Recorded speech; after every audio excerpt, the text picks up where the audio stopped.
Hello and welcome to Plant Crafted Pantry. Today we are canning corn chowder base in my Nesco Smart Cooker and Canner. I'm following the USDA guidelines for soup, which I will link below, along with my blog post with the full recipe.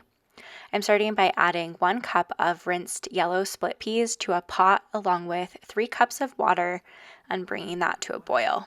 We'll boil those for 2 minutes and then remove them from the heat and let them soak for 1 hour. Next, we'll heat a large stock pot over medium heat and add our minced onion along with a splash of water, and we'll cook that until it's translucent. Then we'll add a cup each of chopped celery and carrots and cook for a few more minutes. Then we'll add 2 tablespoons of minced garlic, 1 bay leaf, 1 teaspoon of dried thyme, 1 teaspoon of chili powder, half a teaspoon of paprika, 2 teaspoons of salt, and an 1/8 teaspoon of pepper. Give that a stir and then add 3 cups of cubed potatoes and 3 cups of frozen corn, 12 cups of vegetable broth, and our drained split peas. We'll stir that all together, bring it to a boil, and boil it for 10 minutes.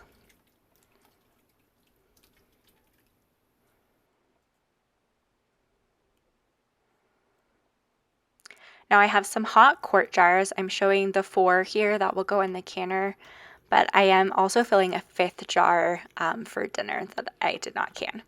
I'm using a slotted spoon to fill the jars halfway with just the solids, and you want to make sure to remove the bay leaf so it doesn't end up in a jar. And then ladling in the liquid to 1 inch of headspace.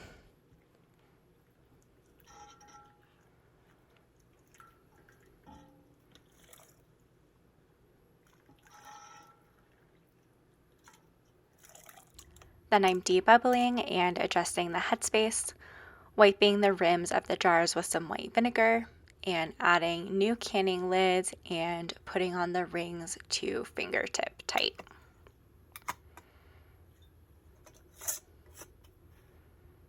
And then we'll get those loaded up in the canner. I have the canning rack in the bottom, as well as 8 cups of hot water. So I'm loading in the jars, and just a note that if you have this Nesco Smart Canner, you'll need to use wide mouth quart jars so they fit. So here are the jars in the canner. We'll get the lid closed up and make sure the dial is set to exhaust. And then for pressure canning, we push high and then set our canning time, which is 75 minutes. And then start. And you'll see the chasing lines as the canner starts heating up. And then when it starts steaming, the display will go to E10 and we'll count down the 10-minute exhaust. When it gets to 0, we'll switch the dial to airtight.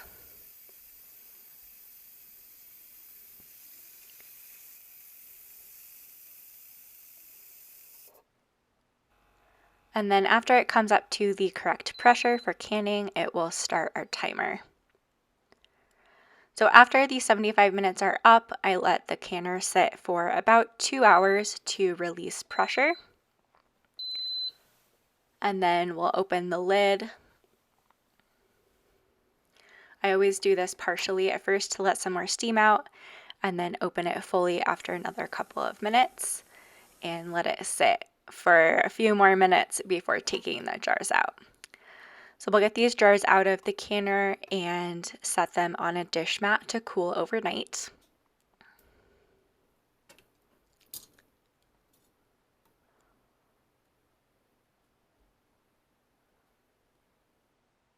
So here is what the soup base looks like straight out of the canner.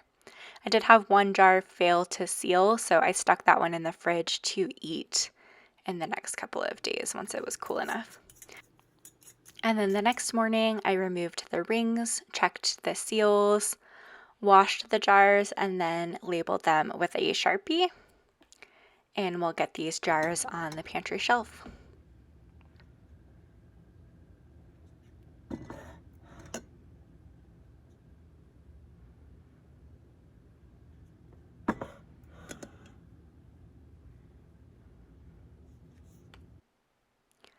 So to make this into chowder, we'll empty 1 jar of the soup base into a medium pot and heat it over medium heat.